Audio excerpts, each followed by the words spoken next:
Welcome to Aditya 1247 channel. நல்லதே நினை, நல்லதே செய், நல்லதே நடக்கும் என்று கூறி நாம் இன்று பார்க்க இருப்பது தை அமாவாசை.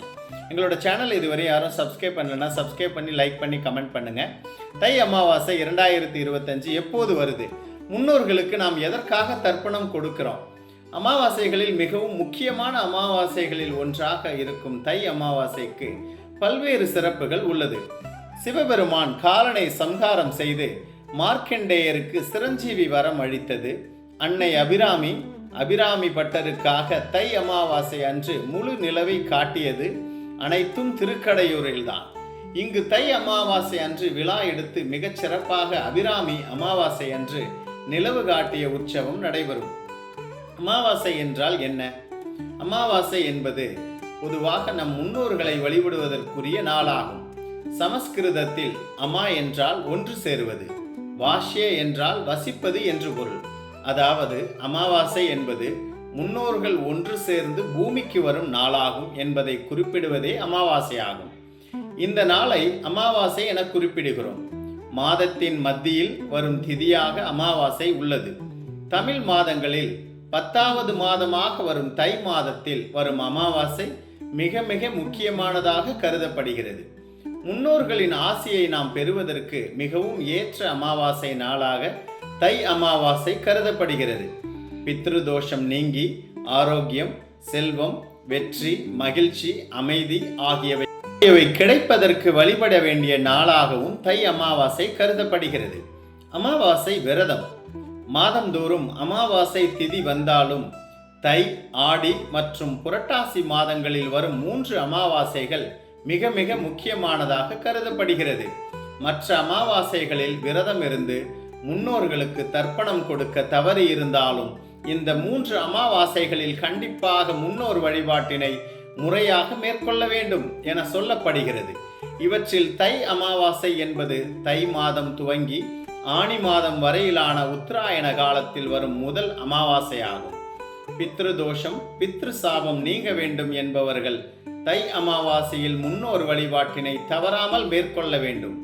முன்னோர்களுக்கு தர்ப்பணம் கொடுக்க காரணம் என்ன? ஒருவர் இறந்த பிறகு அவரது ஆன்மாவானது உடலில் இருந்து பிரிந்து பரலோக பயணத்தை துவங்குகிறது. அப்படி செல்லும் ஆன்மா முதலில் முன்னோர்களின் உலகமான பித்ருலோகத்தை அடையும். அவர்களின் கர்மாவிற்கு ஏற்ப அடுத்த பிறவியை எடுக்கும் வரை பித்ருலோகத்திலேயே தங்கி இருக்கும். இதற்கிடையில் பித்ருலோகத்தில் இருக்கும் போது ஆன்மாக்களுக்கு பசி, தாகம் ஏற்படும். ஆனால் உடல் இல்லாத நிலையில் இருப்பதால் அவர்களால் எதையும் சாப்பிட முடியாது. இதனால் தங்களுக்கு தேவையான உணவுகளை பெறுவதற்காக அவர்கள் முந்தைய வாழ்விடமான பூமிக்கு வருகிறார்கள். இங்கு அவர்களின் சந்ததிகள் முறையாக மந்திரங்கள் உச்சரித்து சடங்குகளை செய்வது, எள்ளும் தண்ணீரும் இறைப்பதன் மூலம் முன்னோர்களுக்கு தேவையான உணவும் தண்ணீரும் கிடைத்து அவர்களின் பசி நீங்கி திருப்தி அடைகிறார்கள். இதனால் மனம் மகிழ்ந்து தங்களின் சந்ததிகளை அந்த ஆத்மாக்கள் வாழ்த்தி செல்கின்றன. அமாவாசையில் நாம் என்ன செய்ய வேண்டும்? தை அமாவாசையில் மொத்தம் 3 விதங்களில் முன்னோர் வழிபாடு மேற்கொள்ளப்படுகிறது. தர்ப்பணம், திலாஹோமம், பிண்ட தர்ப்பணம் ஆகியவை செய்யப்படுகின்றன. இவைகள் இறந்த போது செய்யப்படும் மகசிரார்த்த காரியங்களை போல மிகவும் புனிதமானதாகும். நீர்நிலைகளுக்கு அருகில் இருக்கும் புனித தலங்களில் இவற்றை செய்வது மிகவும் விசேஷமானதாகும். காசி, ராமேஸ்வரம், ஹரித்வார், பிரயாக்ராஜ், திரிவேணி சங்கமம் கூடுகுதுறைகளுக்கு சென்று தர்ப்பணம் கொடுப்பது மிக மிக விசேஷமானதாகும். அன்றைய தினம் முன்னோர்களின் பெயரால் தானம் அளிப்பதாலும் முன்னோர்களின் ஆத்மா மகிழ்ச்சி அடையும். தை அமாவாசை 2025 எப்போது? 2025ஆம் ஆண்டின் முதல் அமாவாசையாக வரும் தை அமாவாசை ஜனவரி 29ஆம் தேதி புதன்கிழமை வருகிறது. ஜனவரி 28ஆம் தேதி இரவு 8:10 மணிக்கு துவங்கி ஜனவரி 29ஆம் தேதி இரவு 7:21 வரை அமாவாசை திதி உள்ளது. அன்று பெருமாளுக்குரிய திருவோணம் நட்சத்திரமும் இணைந்தே அமைந்துள்ளது. அன்று புதன்கிழமை என்பதால் காலை 7:30 முதல் 9 வரையிலான நேரம் யமகண்டமாகும். பகல் 12 மணி முதல் 1:30 வரையிலான நேரத்தில் ராகு காலமும் உள்ளது. அதனால் இந்த நேரங்களை தவிர்த்து முன்னோர்களுக்கு தர்ப்பணம் கொடுப்பது சிறப்பு.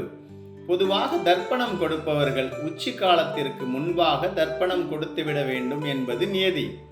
தானம் அளிக்க வேண்டியவை: தை அமாவாசையில் முன்னோர்களுக்கு பித்ரு தர்ப்பணம் அளிப்பதுடன் தானம் வழங்குவது மிக மிக முக்கியமானதாகும். அதிலும் அந்தணர்களுக்கு தானம் வழங்க வேண்டும் என்பார்கள். எல்லா அந்தணர்களுக்கும் தானம் அளிக்க கூடாது. முன்னோர்களுக்கு தர்ப்பண காரியங்கள் செய்து வைக்கும் அந்தணர்களுக்கு மட்டுமே நாம் தானம் அளிக்க வேண்டும். அமாவாசை என்பது சந்திரனுக்குரிய தினமாகும் என்பதால் சந்திரனுக்குரிய பொருட்களான வெள்ளை நிற வஸ்திரங்கள், பச்சரிசி, பச்சை காய்கறிகள் ஆகிய 3 பொருட்களை தானம் அளிப்பது சிறப்பு. தர்ப்பண காரியங்களை செய்யும் அந்தணர்களுக்கு இந்த 3 பொருட்களை தானம் அளித்தால் மட்டுமே அது முன்னோர்களை சென்று சேரும் என்பது நம்பிக்கை. சனி தொல்லையிலிருந்து விலகிட என்ன செய்ய வேண்டும்? இது தவிர சனிகாரத்துவம் உடையவர்களுக்கும் தானம் அளிப்பது சிறந்தது. அதாவது மாற்றுத்திறன் கொண்டவர்கள், சாலையோரங்களில் வசிப்பவர்கள், அனைவராலும் கைவிடப்பட்டவர்கள் ஆகியோர்களுக்கு உதவி செய்வது சிறப்பு. சாலையோரங்களில் யாசகம் வாங்கி சாப்பிடுபவர்களுக்கு உணவு அளிப்பது, சாலையோரம் வசிப்பவர்களுக்கு போர்வை வாங்கி கொடுப்பது நல்லது. குறிப்பாக கருப்பு நிற கம்பளி போர்வை வாங்கி கொடுப்பது சனியின் பிடியிலிருந்து விடுபடுவதற்கும் பித்ருகளின் ஆசியை பெறுவதற்கும் ஏற்றதாக இருக்கும். தை அமாவாசை வழிபாட்டு பலன்கள்: தை அமாவாசை அன்று இவற்றை செய்து முன்னோர்களுக்கு விருப்பமான உணவுகளை படைத்து வழிபடுவது பித்ருகளின் ஆசியை பெற்றுத்தரும். அதனால் நம்முடைய பாவங்களில் இருந்தும் விடுபட முடியும். தை அமாவாசையில் காலையிலேயே முன்னோர்களுக்கு எள்ளும் தண்ணீரும் இறைத்து விட வேண்டும்.